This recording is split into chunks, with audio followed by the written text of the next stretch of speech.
Breast മിൽക്കിൻ്റെ ഉൽപ്പാദനം അഥവാ lactation കൂട്ടാൻ സഹായിക്കുന്ന ആഹാരങ്ങളും മരുന്നുകളും പരിചയപ്പെടാം. പാല് ബ്രസ്റ്റ് മിൽക്കിൻ്റെ ഉൽപ്പാദനത്തെ കൂട്ടാൻ സഹായിക്കുന്നതാണ്. വെജിറ്റബിൾസിൽ ലീഫി വെജിറ്റബിൾസ്, അതുപോലെ മുരിങ്ങക്കായ, മുരിങ്ങയുടെ ഇലകൾ, ക്യാരറ്റ് ഇതെല്ലാം ലാക്ടേഷനെ സഹായിക്കുന്നതാണ്, ഗാലക്ടോസാണ്. സീഡ്സ് എടുക്കുകയാണെങ്കിൽ ഫെനൽ സീഡ്സ്, പെരുംജീരകം, അതുപോലെ തന്നെ ഫ്ലാക്സ് സീഡ്, ചിയ സീഡ്സ് ഇതെല്ലാം സഹായിക്കുന്നതാണ്. ആൽമണ്ട്സ്, നട്ട്സ്, പിസ്ത ഇതെല്ലാം ഗാലക്ടോജനിക്കാണ്.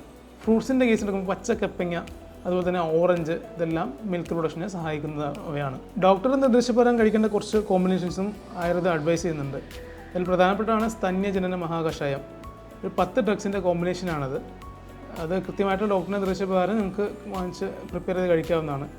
അതുപോലെ തന്നെ വിതാരി, പാൽമുതക്കിൻ്റെ പാൽ കഷായം വെച്ച് കഴിച്ചാൽ ബെറ്ററാണ്. അടുത്ത ഒരു കോമ്പിനേഷൻ പഞ്ചജീരകകൂടം, ശതാവരി കുളം, അതുപോലെ തന്നെ സൗഭാഗ്യചുണ്ടി, ഇതെല്ലാം ഫൈറ്റോ ഈസ്ട്രജൻ കണ്ടന്റ് കൂടിയിട്ടുള്ള കോമ്പിനേഷൻസ് ഒക്കെയാണ്. നിങ്ങൾക്ക് അത് കൃത്യമായിട്ടുള്ളൊരു അഡ്വൈസ് പ്രകാരം കഴിക്കാവുന്നതാണ്. അപ്പോൾ ഇതൊക്കെയാണ് ലാക്ടേഷൻ വർദ്ധിക്കുന്നതിന് വേണ്ടി, ബ്രസ്റ്റ് മിൽക്ക് വർദ്ധിക്കുന്നതിന് വേണ്ടി ഉപയോഗിക്കാൻ സാധിക്കുന്ന ആഹാരങ്ങളും അതുപോലെ തന്നെ മെഡിസിൻസും.